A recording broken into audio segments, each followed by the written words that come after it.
The other day, I was at the pool where I go to exercise and watch people. There are a lot of old people there. Judging from their countenance, many are standing on the threshold of the great beyond. The women, usually heavy, waddle when they walk. The men walk slow or shuffle. I was watching people as I walked back and forth across the pool trying to keep fit. I looked at one old dame and thought she was probably a real nice-looking lady about 40 years ago. One old gent was bent over with his cane and shuffled as he walked. Sometimes I carry a cane, which I had made for two purposes. One to help me keep my balance as I walk, and the other for defense should I ever need it. It is 2025, and I am now 78. Although I am getting old, I am still able to walk on level ground, and I still stand erect, fairly. As I looked at all the old people, I realized that we have something in common: aging. We don't walk with agility and strength of youth. Most of us can't see without our glasses or hear without our hearing aids. Our memories take vacations when we try to have conversations, and ambition and dreams of what could be have abandoned our thoughts. I was reminded of a handful of scriptures in the book of Ecclesiastes, which was written by King Solomon. King Solomon inherited the throne from his father, David, who was the mightiest king of Israel. David taught Solomon to seek wisdom and knowledge and how to hear from God. When Solomon became king, the Lord asked him what he would like as a special gift. He didn't desire to be a mighty man of battle like his father, and neither did he ask for great wealth like so many kings want. Instead, he asked the Lord to give him wisdom. The Lord liked his request and told him that he would be the wisest man in the world. He wrote the books of Proverbs, Ecclesiastes, and the Song of Solomon. In Ecclesiastes 12, verses 1 through 5, in his senior years, Solomon writes about the problems that the elderly encounter as they age. I will read the 5 verses and then go back to explain what they are saying. Remember now your Creator in the days of your youth, before the difficult days come, and the years draw near when you say, I have no pleasure in them. While the sun and the light, the moon and the stars are not darkened, and the clouds do not return after the rain. In the day when the keepers of the house tremble, and the strong men bow down, when the grinders cease because they are few, and those that look through the windows grow dim, when the doors are shut in the streets, and the sound of grinding is low, when one rises up at the sound of a bird, and all the daughters of music are brought low. Also, they are afraid of height, and of terrors in the way. When the almond tree blossoms, the grasshopper is a burden, and desire fails. For man goes to his eternal home, and the mourners go about the streets. Let's look at those verses again. Verse 1. Remember now your Creator in the days of your youth, before the difficult days come, and the years draw near when you say, I have no pleasure in them. He is warning us to remember the Lord when we are young, before the difficulties of life overwhelm us. As we age, different kinds of difficulties come. The children have left the nest, and we rattle around in our homes, remembering the sound of children playing and the squeal of laughter. Those days are gone. We no longer enjoy life as we did. Loneliness creeps in and becomes our companion. Verse 2 continues, while the sun and the light, the moon and the stars are not darkened, and the clouds do not return after the rain. Those days were bright, and we had hopes and plans for our family. We looked forward to the future. But now, not so much. Sometimes we experience depression. It's like the lights have gone out. Verse 3, in the day when the keepers of the house tremble. This is a reference to the trembling of the hands.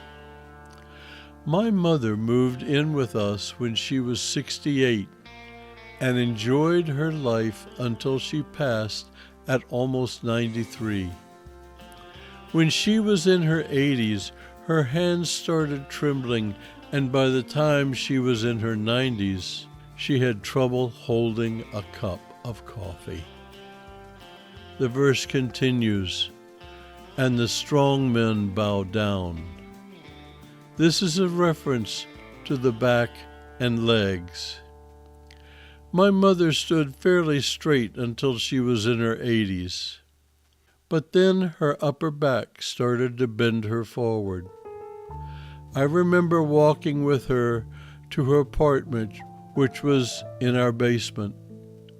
Her old legs were bowed so much that she didn't even come up to my shoulders. She looked like she had been riding whiskey barrels all of her life. Continuing with verse 3, when the grinders cease because they are few. This is a reference to our teeth. Today, our dental care is much better than in our parents' day. Both of my parents and Judy's had false teeth, but we still have our teeth thanks to good dental care. I believe that we are among the first of our generation to make that claim since the beginning of time. Still continuing with verse 3, and those that look through the windows now dim. This is a reference to our eyes. Judy is night blind. Although I have 20/30 eyesight, even with glasses, things don't look as sharp as they used to. Cataracts are common among the old, but fortunately they can be corrected today, and glasses can keep us reading and seeing the beauty of our grandchildren as long as we need them. Verse 4, when the doors are shut in the streets and the sound of grinding is low, when one rises up at the sound of a bird, and all the daughters of music are brought low. The doors is a reference to our hearing.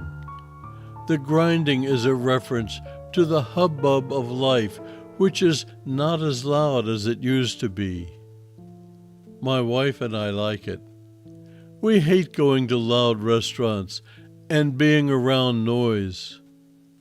Fortunately, we can take our hearing aids out of our ears when it gets too bad and enjoy the quiet.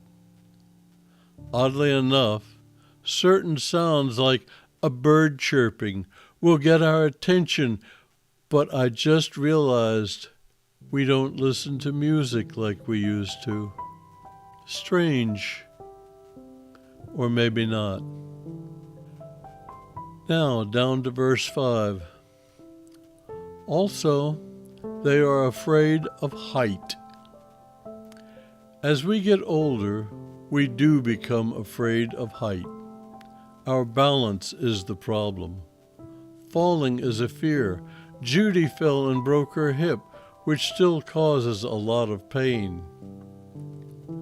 Continuing. And the terrors in the way. When I was 20 pounds heavier, I had some muscles. I was not too afraid to walk on the street. As time moves on, my muscles atrophied, and I am not as confident as I once was. Judy is frail, and we both have a fear of falling or crowds. I continue. When the almond tree blossoms, the grasshopper is a burden. I must admit, I don't understand this passage. But then, 2,900 years ago, this had more meaning than it does today. But this next passage I understand.